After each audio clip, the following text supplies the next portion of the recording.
I'm Trey, and I'm in 5th grade. My school's name is Ashley. My grade is Lord. I'm in 2nd grade, and my name is Finley Chick.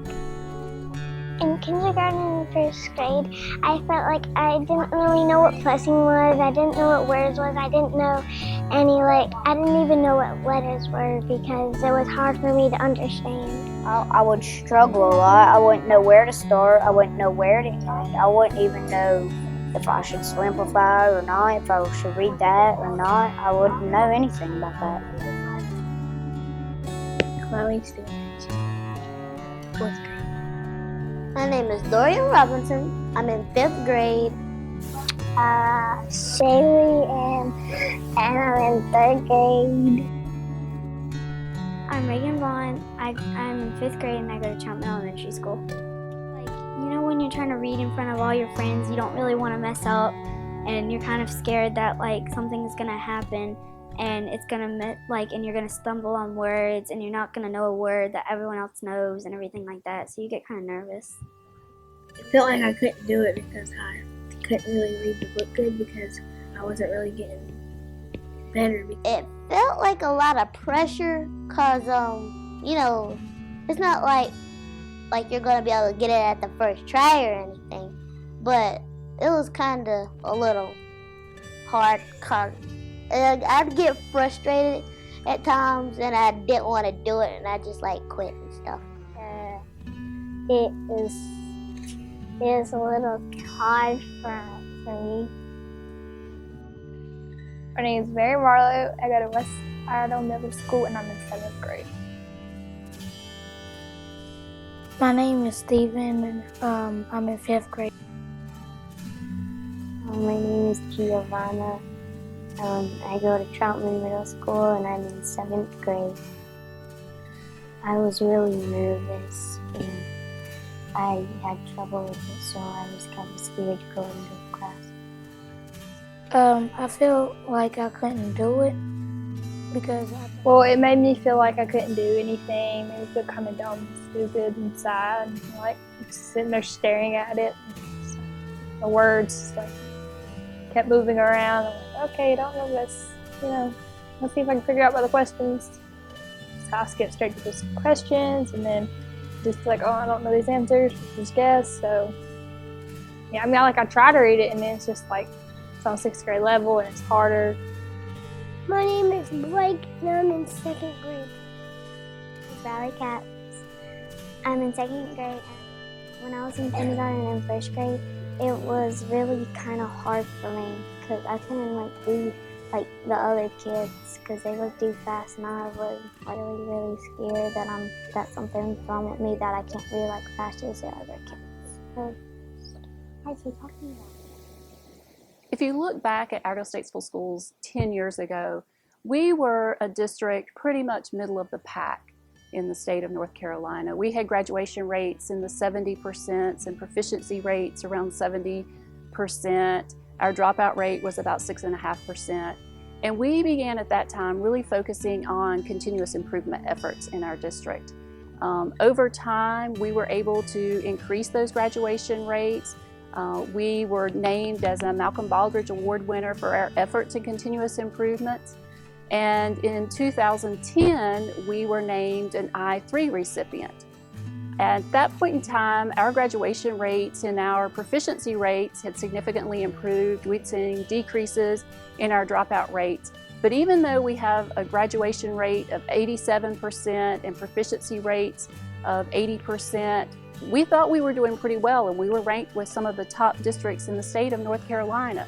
But what the I3 grant has really enabled us to do, with the focus on responsiveness to instruction and aligning our support structures in the district, is to really provide teachers data that they've never had before. They knew that they still had 20% of their students that were struggling, but they really didn't know specifically what those gap areas were and what interventions they needed to put in place to help them reach those students. And so through Compass and aligning our support structures and utilizing our intervention specialists, our teachers have really been able to zero in and target those skill gaps for our students and to provide interventions for them that they haven't been able to do in the past. So it really is transforming what teachers are able to do in the classroom, and I think definitely over time, we're already starting to see some of the results for that, but we're going to see major improvements over time. It was kind of scary because realizing that there are so many children that have so many problems with such basic things that we assumed over the years that they had learned and they had not. So, when I reflect on the work that the I3 grant is allowing us to do in our school system, I'm reminded of this quote by Horace Mann, that education is the great equalizer. For far too long in our profession, we've used the cliche that all children can learn, but some folks didn't believe that. But what this grant is allowing us to do is to prove that that is true. All students can learn, and they're doing that. And it's bringing about life-changing results, not only for the teachers involved in this work, but for their students. That's why we're very excited about it. It's game-changing results for our school system.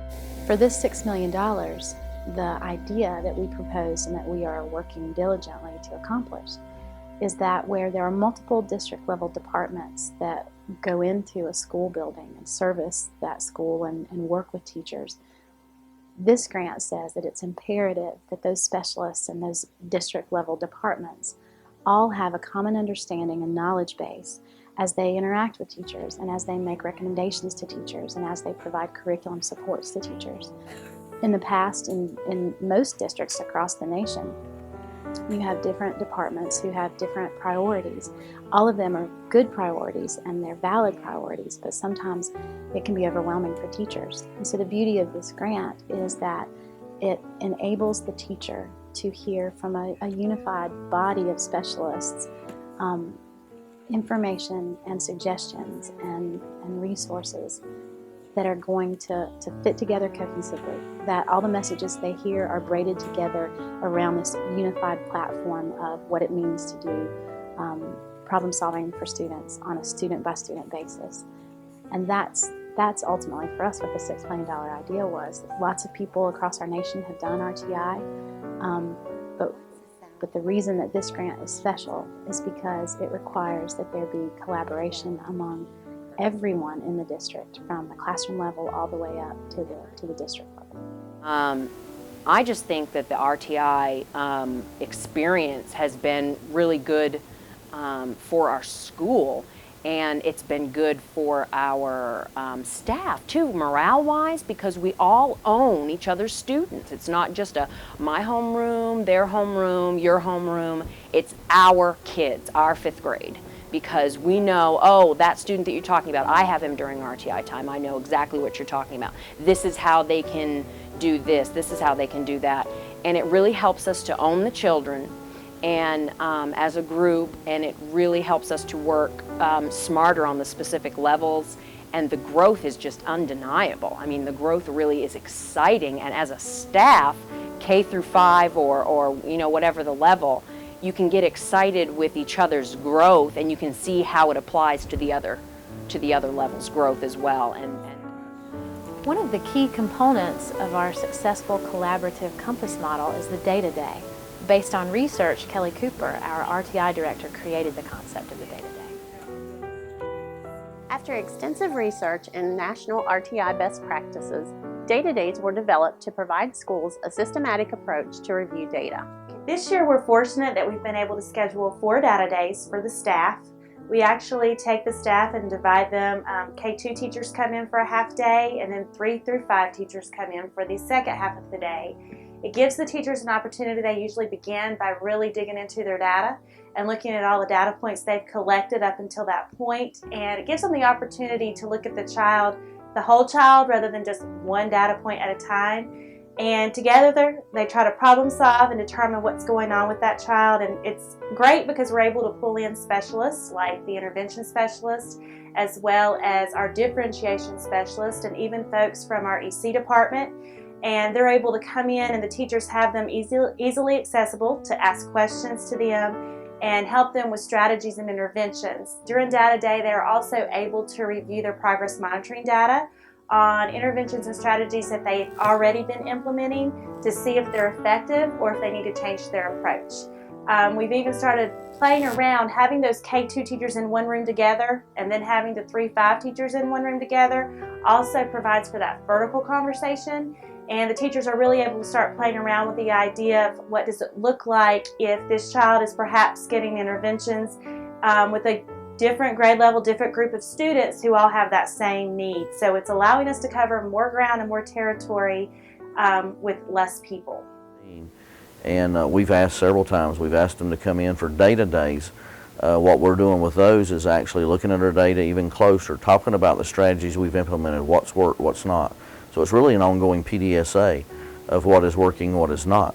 So our teachers get really enthused about that. So this change in teachers' level of expertise has been directly proportionate to their feelings about themselves and how skilled they are as educators. And anytime you have a teacher who feels like what they're doing is having an impact in a positive way, then they're more inclined to work differently. And so in no way do we think or do we believe that teachers weren't working hard before.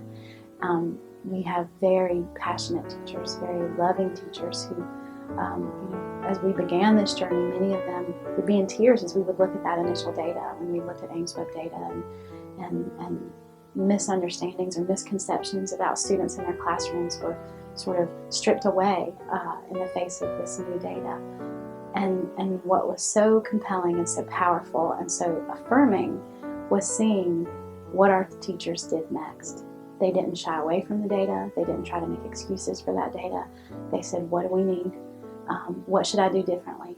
And what was wonderful about the grant is that's really the heart of the grant, is that we're able to come in and say, what do you need and how can we help? And that conversation of what is needed for the students and for the teachers, it all begins and ends around their data. And so it's not based on people's impressions or preconceived notions. It's based on facts, and then the answers, the prescription, so to speak, of responsiveness to instruction is based on evidence-based practices. So we're able to provide supports and training and interventions and curriculum that we know will absolutely create gains for students, and that in the end creates gains in teachers' levels of confidence, and that helps everyone. It was a huge change because I had tried everything that I knew in the last 30 years, and I purchased books, I went from experience, and it really narrowed down and pinpointed exactly what I was missing.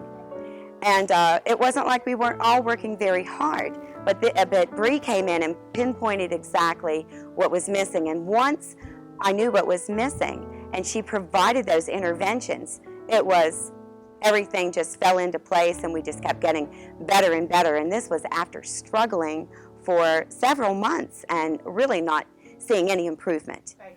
I teach one student, his name is Jaquez. He's in my third block. And he was low on our AIMSweb screening whenever we did it the first time. I'm pretty sure that he didn't pass his EOG last year. He wasn't here at Troutman, but it's a complete 360 that I've seen in Jaquez. He's on task, he's focused, he's the first one with his hand up. He's going back to prove all of his answers. Whenever I look over him working independently, he's using the strategies. He'll draw the graphic organizers, he'll make the notes and mark up his paper just like I show him in intervention time. So he's definitely one of our success stories because he's understanding the benefits and definitely putting them to use. Doing the differentiation is extremely time consuming to prepare things. And I felt like that this has really, really changed the way that I do things, my ability to do even more for the students, and also the fact that it has made me feel very successful because I have all these people behind me that are helping me do things that I really want to do, and that's help the students close the gaps in reading and be really good readers. To grow and to have the support that I have from the leadership, from the Compass team, from my peer teachers, everyone here is a family. The students belong to everyone. When Bree comes in and helps us with our interventions for RTI, everyone, we're all able to talk about each other's students. We know these kids inside and out. Our leadership teams know these kids. They're in our classrooms. It's just more of these are our kids than these are just your kids here. I hope you can help them become a better student. I feel like I haven't done anything alone. I feel like that in everything that I've done, I've had support. If I needed help in just creating resources, I've gotten that from ADR. If I've needed help in modifying my groups or looking at my data, my IF and my leadership team has just been able to come in and say, oh, this is great. We can pinpoint exactly where we need to go. And my kids, because of that, because of the cohesiveness, have been able to grow astronomically. And I can't I can't say that I ever did it on my own. It's definitely a team effort. We can't allow one kid to fail, because one kid fails, they're doomed to a life of poverty. I mean, they are. So we've got to make sure every kid is successful. And if we don't build the foundation at the elementary school, they go up to the middle school and it's harder. I mean, it takes so many hours for them to close those reading gaps. What is it? At the end of the day, the beautiful thing that has changed for us within our school district because of this grant is this simple fact. When you change a child's ability to understand what is happening in their classroom through increasing their comprehension of either text or of mathematical facts, you change what that child believes they themselves are capable of. And when we change how a child hopes for their future, you impact their future trajectory.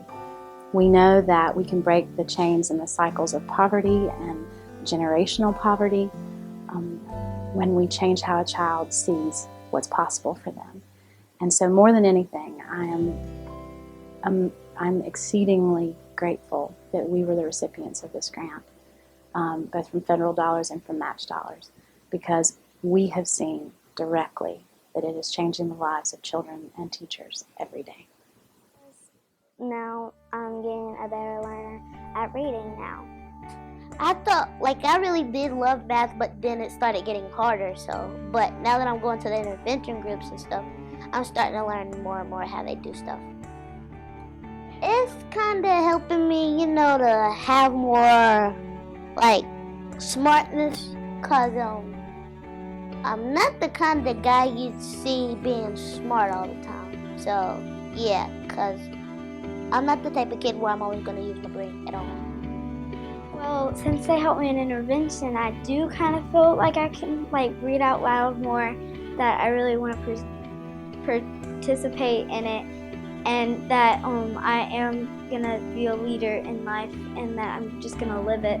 And I feel good now because I know that I can do it, and I finally learned how to do it, and it just helped me so much. I knew what I was doing. I had it, and I zoomed by it real quick. It was just easy then. I understood it a lot more. I feel good because I know the sounds of the words, and well, it feels I really feel like I'm getting better at all the stuff that I'm doing. I felt that I was smarter than I was in second grade, because I usually felt like I wasn't as smart as the kids in my class. Well, I used to couldn't read the menu, and it was harder, so every time I have to go to a restaurant, I have to do the same chicken fingers and french fries. It was boring. And then after I get out of that class, I will be able to read the chicken fingers, the menu, and I have to go to Logan's, give me a big piece of chicken with some rice, barbecue sauce, bacon, some cheese, onions, and mushrooms, and that was good. So I'm so glad I can read the menu now, because I can try new foods, get different drinks every now and then, Now I feel better because my teacher helps me learn stuff that I really like. She makes it fun for us. I feel really confident, and I feel that I could do things in the future. I feel smart. Blake is smart, and so are Giovanna, Finley, Mary, and all of the other brave students you've seen and met today. But without the tools provided through the I3 grant, it's possible these students would have gone the rest of their lives without knowing how smart they truly are. So thank you for investing in the Compass program in Iredell Statesville Schools, and especially for investing in the future.